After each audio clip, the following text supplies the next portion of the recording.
Interpretation stalls us out. Interpretation keeps the thing that feels impossible actually impossible and out of reach. You can't interpret. You have to see it as the information that it is. See it as the useful tool that it is.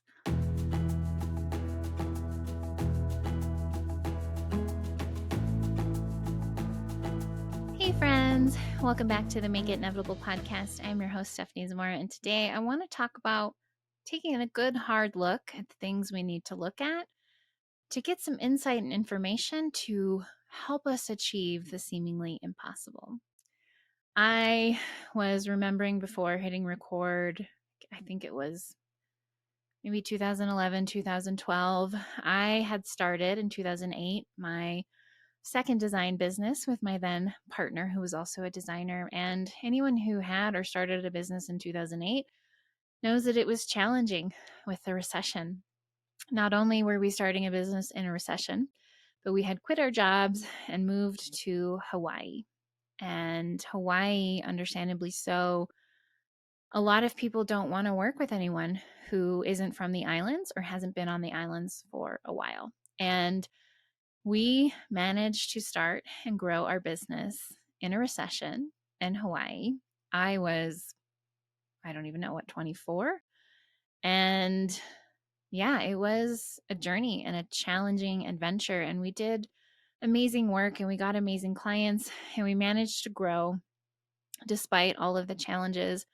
But we had hard years. We had a lot of years where we didn't pay our taxes. We did installments or got on installment repayment plans, and times where we were juggling money. I don't know how many of you have been there. I think a lot of people have, where it's like, I'm going to pay this and then I'll pay this late over here and I'll finagle this and that. And this can probably go another month before they shut the power off, whatever it might be. And so we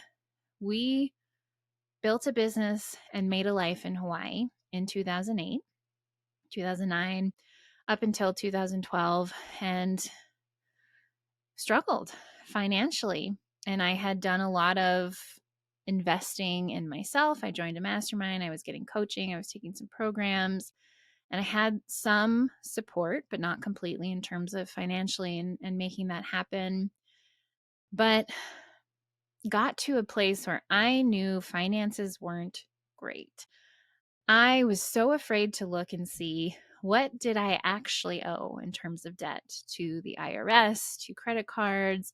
What did it actually cost to live? And was I actually making enough money? And that partner and I split the business, I believe in 2011 or 12, because we wanted to work with different people. We had different ideas of how we wanted to work the businesses that we wanted to run. And so we split the business and shortly after broke up, and that all worked very beautifully and seamlessly, thankfully.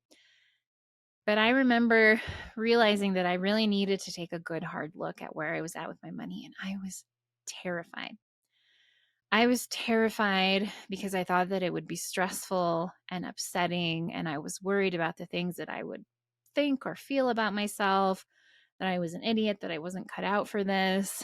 I would feel just completely screwed if I had a real look at where I was at financially. But when I finally did it, when I finally sat down and I created my very first spreadsheet. So to this day, I keep a Google Sheet that tracks the money that we make each month so that I can track payment plans. I can see how much is actually coming in. And that was the first year that I did that. I created a sheet to actually track my income each month, like where I was at, what I was expecting.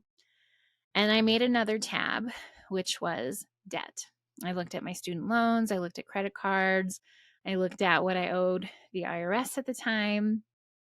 And even though the numbers weren't pretty, I definitely was not making enough to cover my actual expenses. So I did that too. I outlined what my actual expenses were. I felt relief. I felt relief because I knew it wasn't this big, scary, blobby thing of like, it could be horrible. I could be like, just, I'm never going to dig myself out of this hole. It was, I knew where I was at. There was no uncertainty. There was no spiraling. There was no stories. There was no big imaginations that were way off. It was, there it is in black and white right in front of me. This is how much I'm making, how much I'm projected to make. This is how much I need to spend every month. This is the debt that I have if I want to pay it off.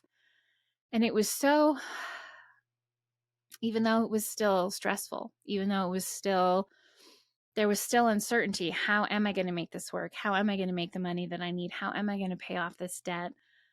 There was peace because I knew.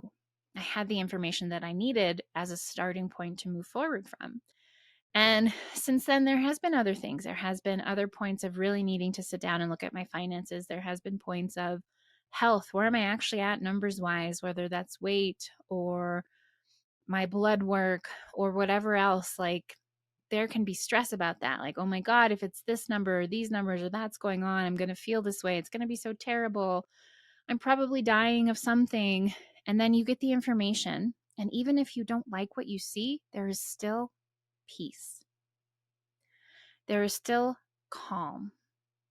Even if there is also stress and anxiety, even if there are feelings about it, especially when it comes to our health, our numbers, where we're at, when it comes to our finances, like there is a lot tied up in those numbers and how we perceive ourselves and what we make that mean about ourselves.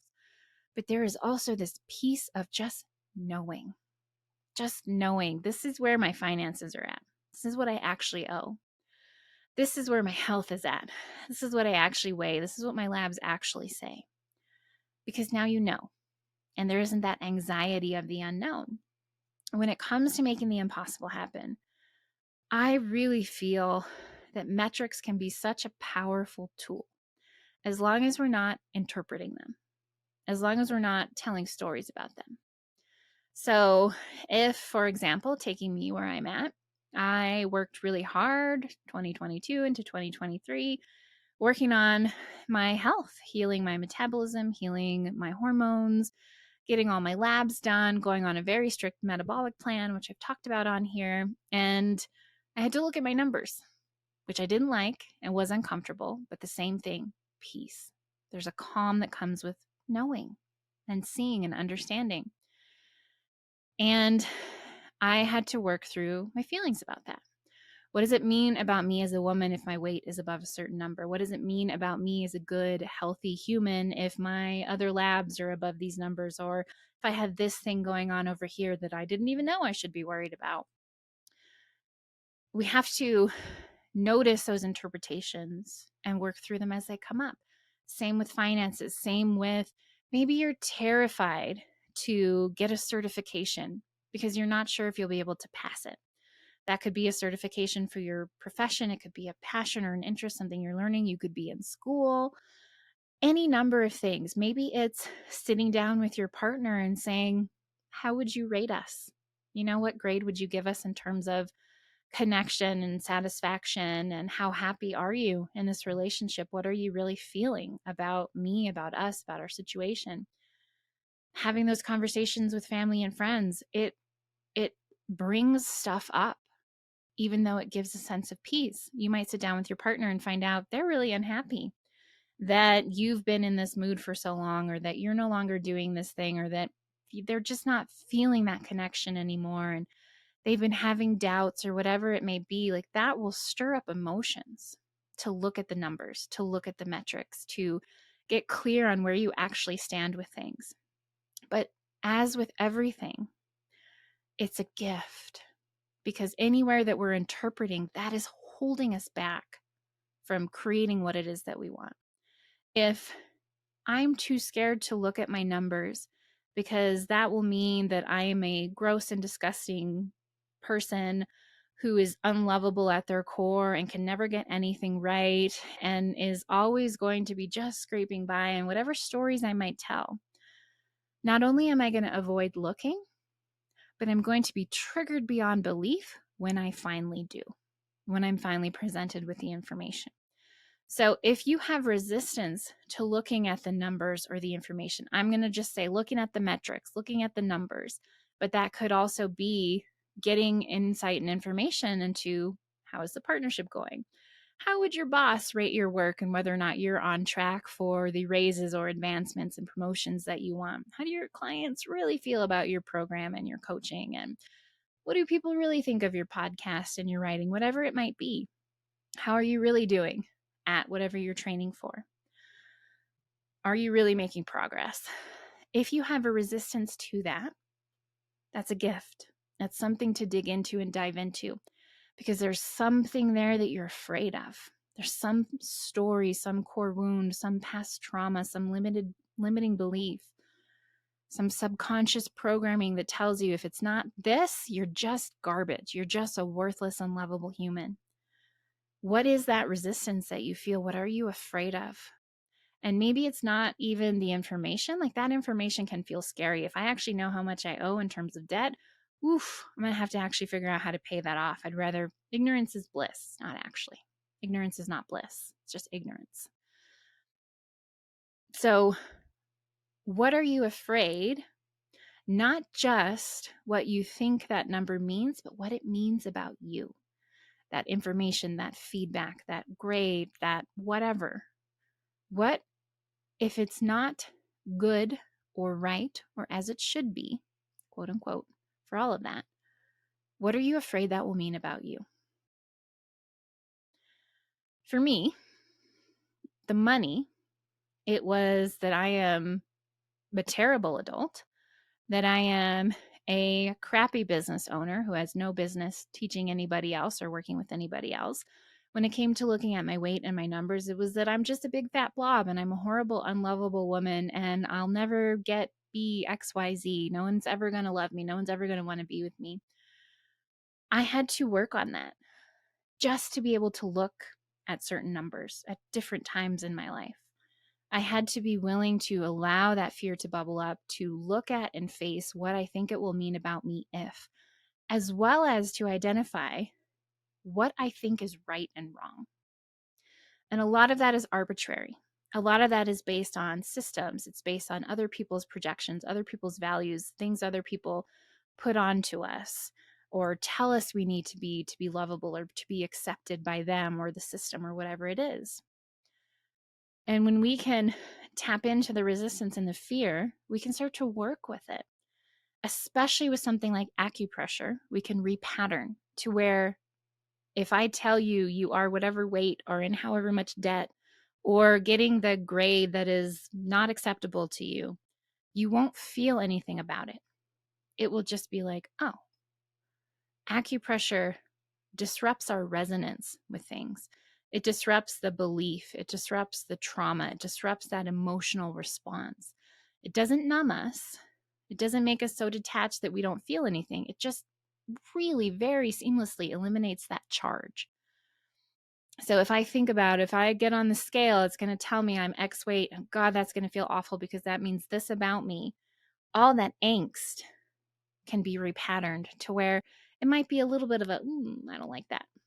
Versus, oh my God, I'm worthless. I hate everything. I should just give up on life. I don't deserve anything good. So there are ways to work with that. And when you actually put in the time and energy and effort to see where you're at, if that brings things up, you get to work on that so that it's not something that keeps you in avoidance or holds you back from doing the work, because the stories are irrelevant. They're not true. They come from our core wounding. They come from our subconscious programming.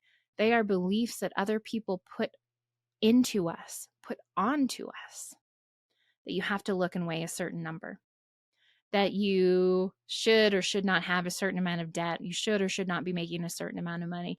You should or should not have certain grades or proficiency at this point in time or not. All of that's arbitrary. There is no one right way to do things. And we are not a bad human. We're not a worthless, unlovable human. If when we actually look at where we're at with things, it's not where we think it should be. And we have to address different things. Why do we believe that it should be that way? There is no fixed way that things should or should not be. There is no right way that life should or should not turn out. There's just what's happening. And I talk a lot about this in the What Really Happened book. We'll link to that in the show notes. So not interpreting things. Things just are what they are. You just weigh what you weigh. You just have the debt that you have. You have the proficiency that you have. You're getting the feedback. You're meeting the people who are giving you feedback standards, or you're not. It literally doesn't mean anything else about you, them, or the world. But that's what we do when we interpret. We make it mean something about me. I'm a piece of crap. I'm unlovable. I knew I would never amount to anything. I should crawl into a hole, curl up, and just stay there until I die. They'd be right for leaving me, firing me, whatevering me. We tell a story, and that triggers our core wounds, which triggers our winning strategy. And then we start to operate in such a way that we can produce comfortable, known outcomes. We can go back into avoidance. We cannot go after the things that we really want because we've told ourselves that we're not good enough. If you're going for something in your career or your business and you're not proficient yet, you take the test and you don't pass it, what story do you tell yourself? And how does that keep you from going after what you want? If you could just see, if you could take that information to see, this is where I'm at. This is where I need to put in more work in order to raise my proficiency, to pass this, to get the certification, to graduate the program, to whatever it is, get the job, start the business, qualify for this or that. It's just insight and information. It's just a reflection of where you're at inside that system, inside that measurement. That's all it is. If you look at your finances and you say, oh my God, I'm in so much debt, I'm never going to get out of it. I don't know why I bother doing anything. I'm just going to quit now. I'm just going to work this job that I hate because I have to pay it off. There's no point in trying to start my business. There's no point in doing this or that. I can't enjoy my life. I'm just garbage. I don't deserve to go on a third date with that amazing person who is probably the love of my life because I'm just a piece of crap. You block yourself from what it is that you want. You keep it impossible.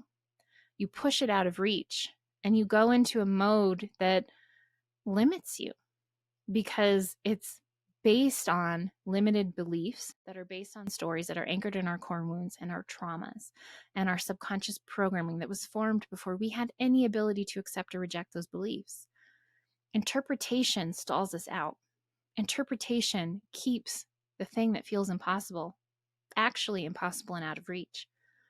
You can't interpret. You have to see it as the information that it is. See it as the useful tool that it is to look at the thing that you're afraid to look at, to look at where your finances really are, to look at where your health really is, to use that as a starting point, as a point of reference, to take the test and get the grade, to get the feedback. And you feel how you feel. We always feel how we feel. When we step on the scale, when we put all the finances into a spreadsheet, when we get the email with our test results, we feel how we feel about it. We might feel sad. We might feel disappointed. We might feel angry. We might feel frustrated, even hopeless. All of our emotions are welcome. There are no good emotions and bad emotions. There's only expansive and contractive.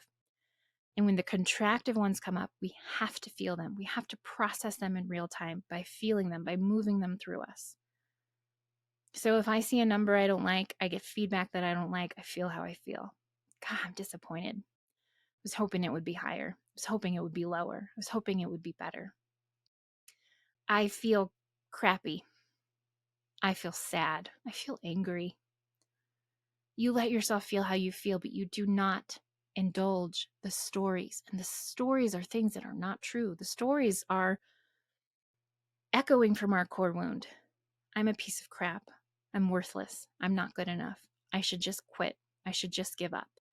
And sometimes they're tied to other people's projections, other people's ways of harming us, other people's value systems, other people's beliefs, the ways people traumatized us. My third grade teacher was right. I'm never going to amount to anything. I should just stop trying to be a doctor, a lawyer, whatever it is I'm going after. Your first movie that you put out, you get low reviews. Give up on your dream. I knew I'm a piece of crap. I'm not creative. My second grade art teacher who told me my little clay blob was ugly, she was right.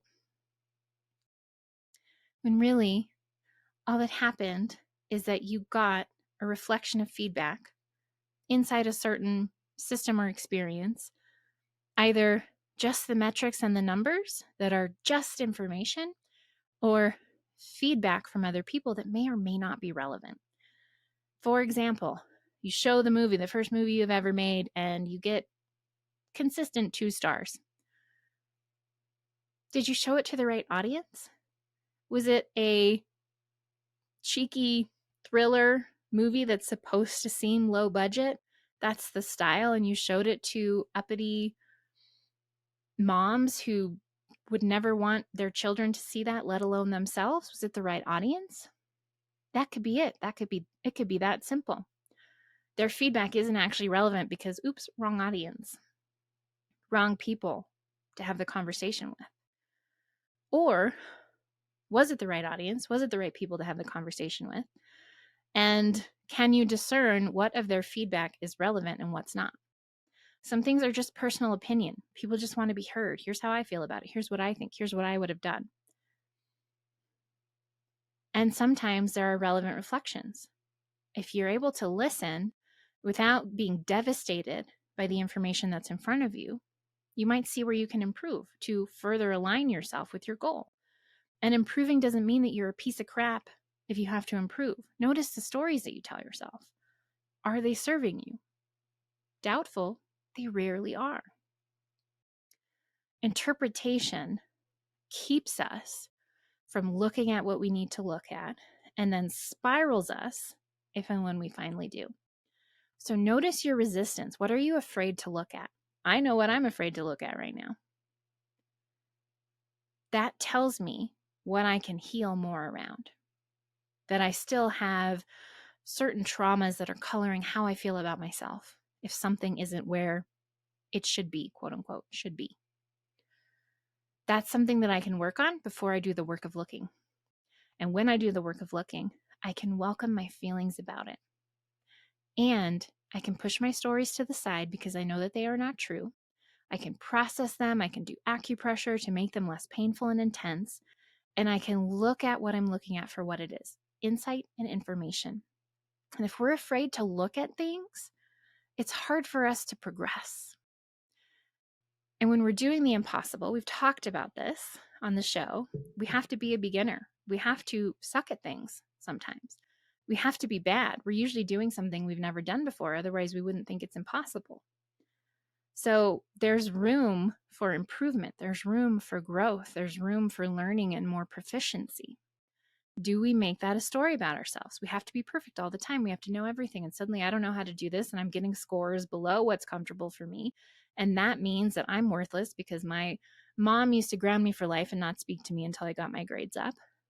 What is there beneath the surface that needs to be healed and cleared?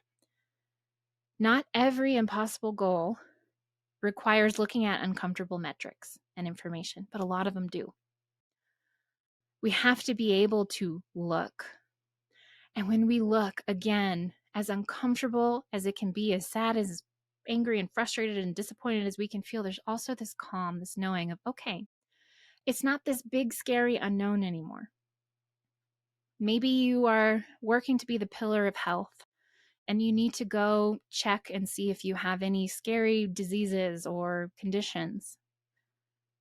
You'll feel better once you know either way, even if it's news that you don't want, because now you have information that you can work with. And notice the interpretations that come up. And this is constant.